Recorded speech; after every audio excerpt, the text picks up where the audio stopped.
Do you know what it means to use power over force? Do you know what it means to use understanding and patience to win your battle?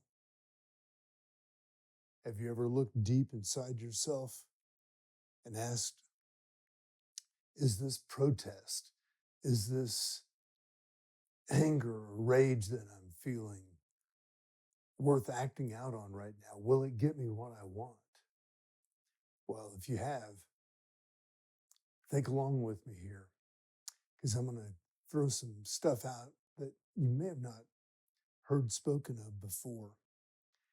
And I've developed some of these thoughts over a long period of life of contemplating what's worth fighting for and how people approach those things.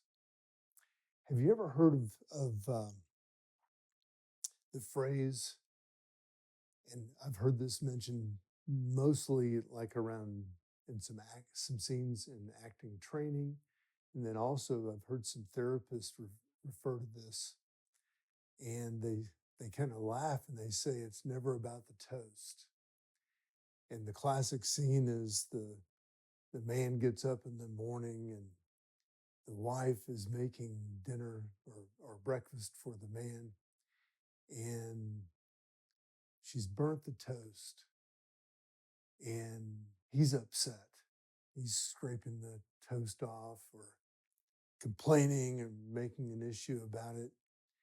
And there's an argument that ensues, and it is, you know, strongly from the man, strongly for the woman. The man may say, "I'm going out and I've got to work all day today, to take care of the home and family, so you can take care of the kids, blah blah blah." And then from her side, she sees it. Look, I got up early and I did all these things to make your breakfast. And yeah, it's not perfect, but I put a lot of effort into this and you don't appreciate me. So you get this back and forth between the two characters. And it's almost like this Dr. Phil timeout. It's like, okay, guys, what you're arguing about here is not really about the burnt toast. It's about something deeper, something that you're not talking about or examining directly. And, it's not a fault of either one of these characters, the man or the woman in this case, but it's actually our human nature that keeps us arguing about things at a superficial level. I'm right, you're wrong. It says this in the Bible. It says this in the Bible, and you're not doing this. And there's people blaming each other for this and blaming each other for that. And they're not actually listening and examining themselves or each other. They're just getting caught up in the battle. And and if you've ever watched this, sometimes you see a fight go on, and sometimes it almost seems like they've forgotten what they were fighting for and why, because they just get so entangled in their human nature and these primal forces of trying to one up the other side. I'm right, you're wrong. I'm right, you're wrong. So that leads me into the idea of there's power in trying to understand who you perceive as your opponent. And number one, I don't think necessarily that everyone that you get angry with is really your opponent. They may actually be a key person in helping you understand yourself better. But I'm talking about here, I'm going to give you some ideas about using power versus force. And I'm also going to mention shadow work from time to time, which is basically a deep way of investigating yourself and how you feel about things, and ultimately how you feel about yourself and how you respect yourself. And it will also give you some insights if you're a competitive person as to how you deal with competition, with people that you feel like are in your way. Or if you're a contemplative person, it may help you identify how you're in your own way and how this some inner battles that you have going on, some unresolved emotions and feelings. If you do have a chance to resolve and accept those things about yourself, that you may actually fall right into some great power. And also consider that the more force that you use in a certain situation, that the more resistance you may build. You know, there's a timing involved in every good use of force or power or words, or maybe even just walking away from the fight and saving it until you have a better understanding or the circumstances seems to be leading you um, to address an issue that you feel you can address constructively rather than acting out of some impulsiveness or some passion or some something that seems like it may have been informed or fed by, you know, maybe something in your upbringing or your childhood that is not necessarily going to help the best outcome from the circumstances that you're desiring to change. So I think it's important to, whenever someone does raise themselves into your mindset or into your focus as an opponent, that that's someone and some aspect of humanity that's worth examining. And like I said earlier, it may not actually be that person or that thing, but it may be part of yourself. But they may be, what life may be showing you, what God may be showing you, is actually a key to develop insight to get what you really want. Have you ever wondered why things don't seem to have really changed? I mean, the rules that we made, you know, thousands of years ago still apply today. So there's still a strong desire that we have to fulfill like our primal needs or our primal desires.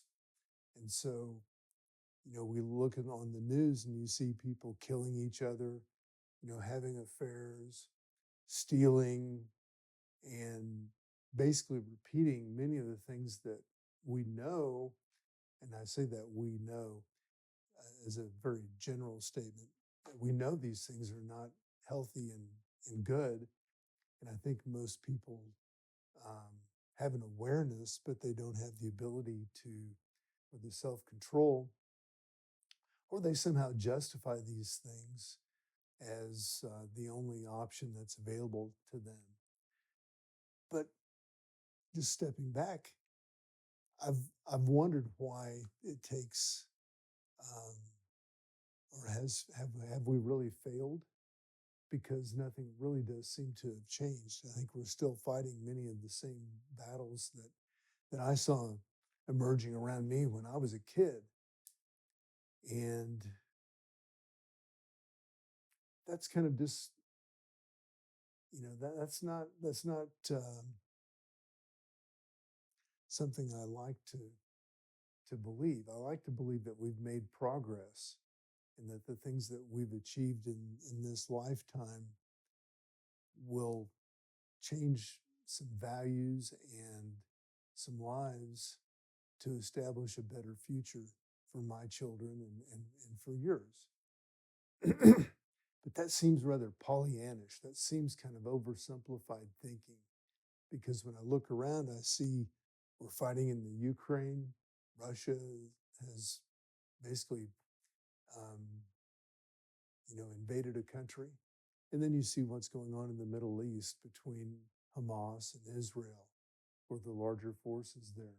And then you can look in the United States and see this divide that we have here between some, what you might call ultra conservative versus, some more liberal views in our politics. And obviously also we're seeing, the a lot of binaries in terms of different issues about abortion, about the border around immigration, and even the old school banking versus the new school crypto banking. So you can oversimplify, and that really makes it all about the toast and who gets their way in in that battle. But if you don't look deeper, then I think we're going to continue to see these polarities, these fights that are going to go on, with the outcomes of basically just people just repeating history over and over and over and over again, and no one ever really getting to the deeper issues that I think would vault us into the next level of our spiritual lives and in our enjoyment of the material plane that we're living in. So, have you ever been confused about why bad things happen to good people? What is a good person, and what is something bad?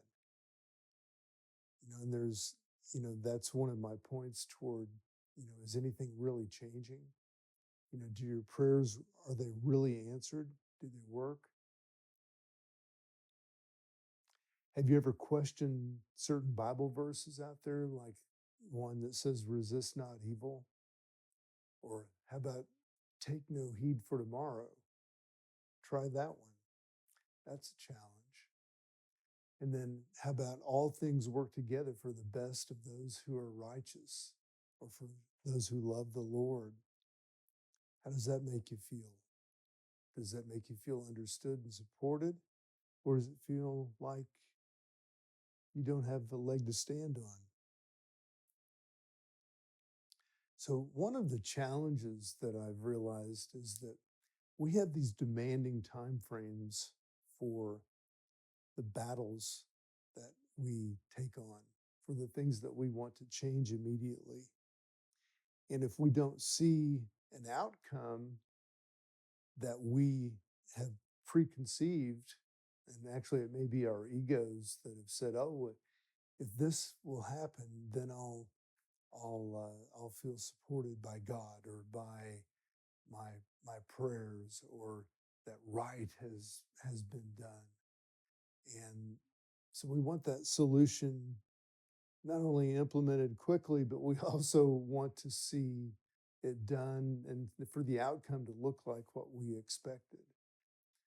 So we limit our outcomes by the narrow views that our ego gives us of what that might look like, and also the narrow time frames that we give ourselves to see the battle being won and getting our way.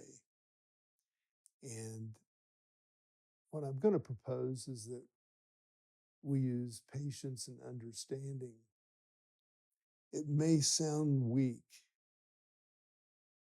but let's say that you feel like the most powerful thing to do would be to write a letter, to go and protest at the Capitol, to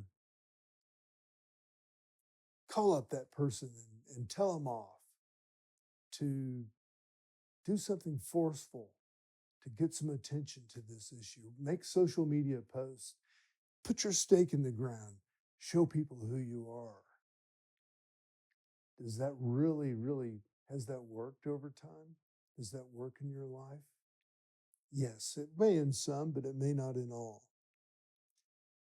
But I'm going to just repeat myself. Using patience and understanding and doing some internal work may actually be where there's a powerful resolution. And I'm going to give you some examples of that later from my life. So it does sound weak.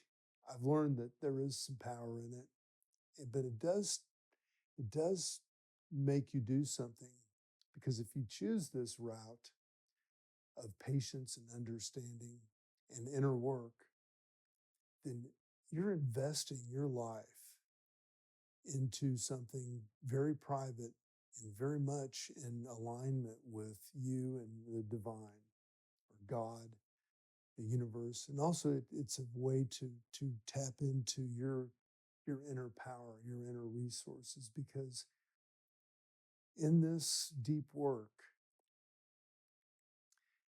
you're making an investment into a situation that you feel is really worthy. You know, if I can go, like if I just dropped everything right now and ran down to the Capitol and you know, where Joe Biden is downtown right now in Austin. If I went down there and I did a protest, you know, and I got my sign on the evening news, and you know, I felt like I had something to post on my social media. There's some people taking pictures and they give them to me, and I could go make a great case for what I'd done today for this particular issue. Well, I feel satisfied after I've done that. I've done my part, and I can relax now.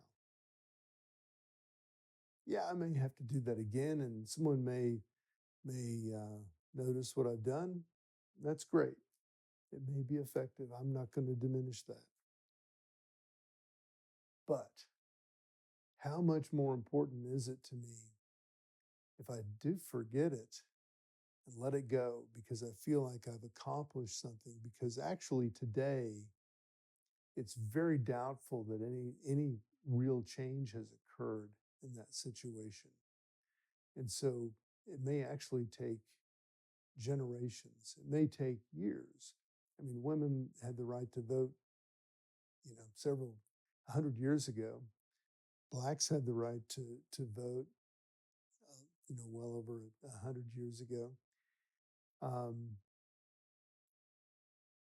it's taken a long time for things to get to where they are today in 2024, where we're still fighting the same things about women's rights and about giving um, a fair playing field to all races and all genders in the workplace, for example, and in with equal pay and so forth. It's still a challenge. The only time it really changes is when it's in your heart. So if you attack someone as a way of making them do the right thing or coming to terms with a situation that you feel like they've been ignoring, look, I'm not going to fault that. If you act out, you know, that may be in the divine tapestry of how circumstances are you know, should be unfolding, and they may have needed that jolt to put put things in perspective, or actually consider something that you lovingly, you know, may have wanted to bring to their attention. But let me give you some other tools to consider here with patience and understanding that may involve investing something from your heart, from your life, that is much more challenging than acting out from your emotions or in the moment. You know, you may need to release that anger, and you may have to find other ways to do it if you're going to, you know, use the power of understanding and patience and prayer. And I think a greater aspect of mankind to really affect change. You know, also I've mentioned that those other things can really embolden and harden your identity. If you can go out and you can claim yourself as an anti this or a pro this, then that may feel really good. And that may also make your identity seem so certain. And, you know, I think there's Bible verses, let your calling and election be clear. You know, so that may be for you, and that may feel really good. That may be also very very powerfully aligned with your ego and your pride. And I'm not certain that that's where battles, especially like with loved ones and others that you do care about and causes that you do care about, I think that may be what is fed just as much as the the opposition that it does build. So just consider that if you understand what I'm saying there. It can alienate your opponent and they can rise up and just fight back even harder without seeing some of maybe perhaps the heartfelt perspective that you have toward that particular issue that made you see them as an opponent. And you'd like for them to understand your perspective. And if that was possible, maybe they would see and promote a greater justice in the matter. So consider how understanding and patience has worked in the circumstances that I'll share.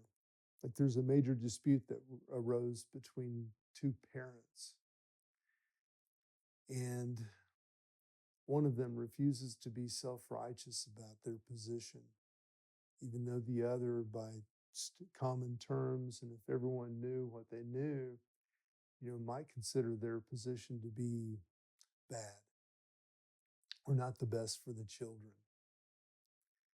And, I, as the person who felt like maybe I was on the right side of this, but didn't have the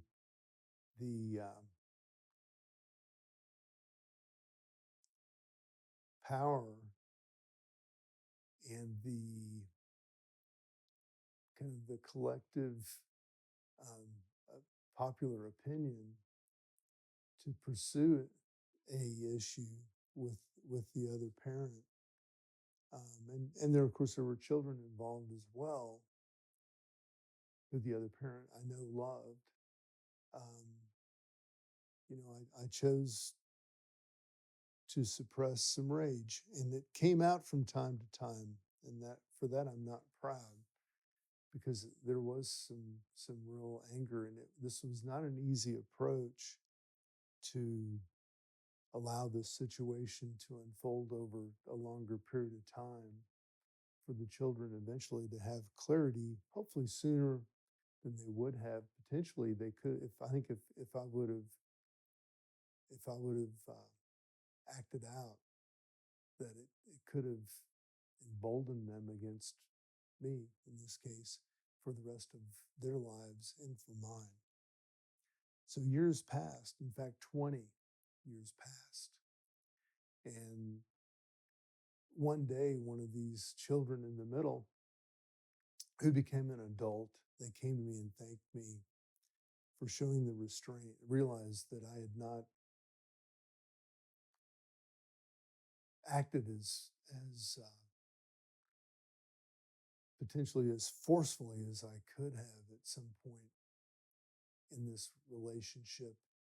But they realized that if I would have, then they would have all blamed me essentially and never seen the other person for what they really had done and for some of the harm that they had created. So it took a long time, and it took a lot of internal work on my part.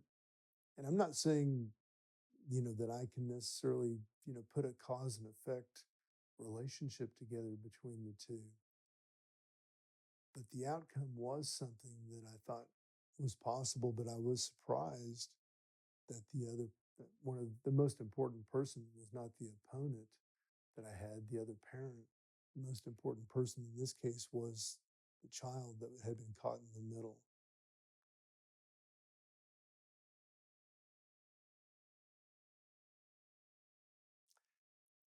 The child, as I had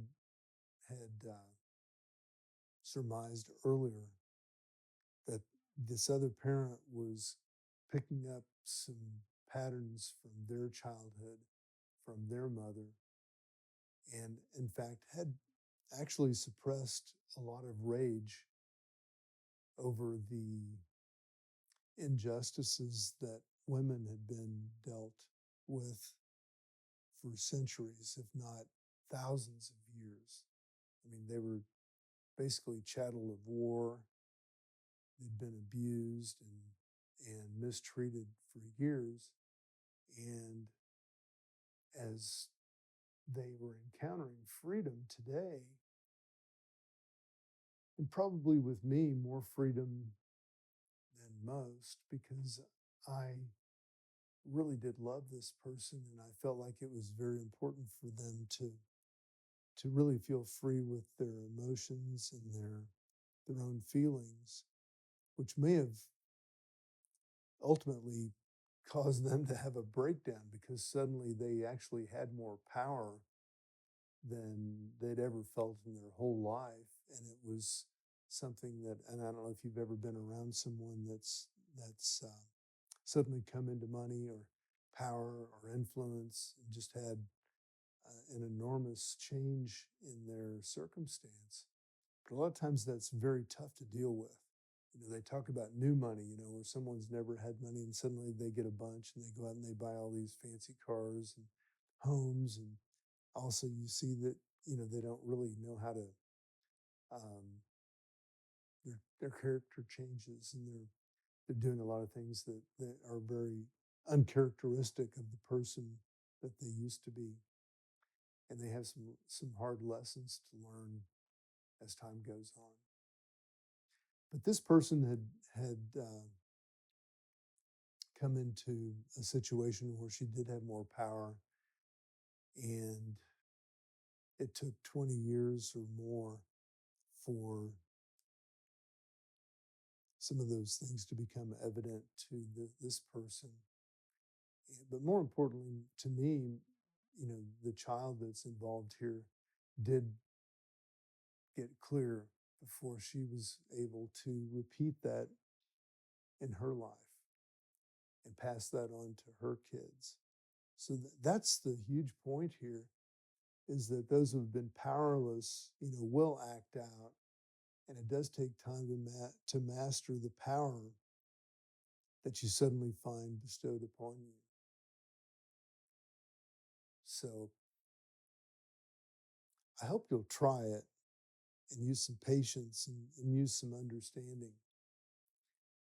And I think it's going to require you to invest so much more into the issues that you say that are important to you. And I think in this case, if they really are important to you, they are worth considering rather than acting out of passion in the moment. Really finding out if those issues are lingering inside of you, and if you can find alternative ways that may really transcend the ways that you see being acted out in the world around you that don't really seem to be making a difference over the course of the long period of mankind. All the best.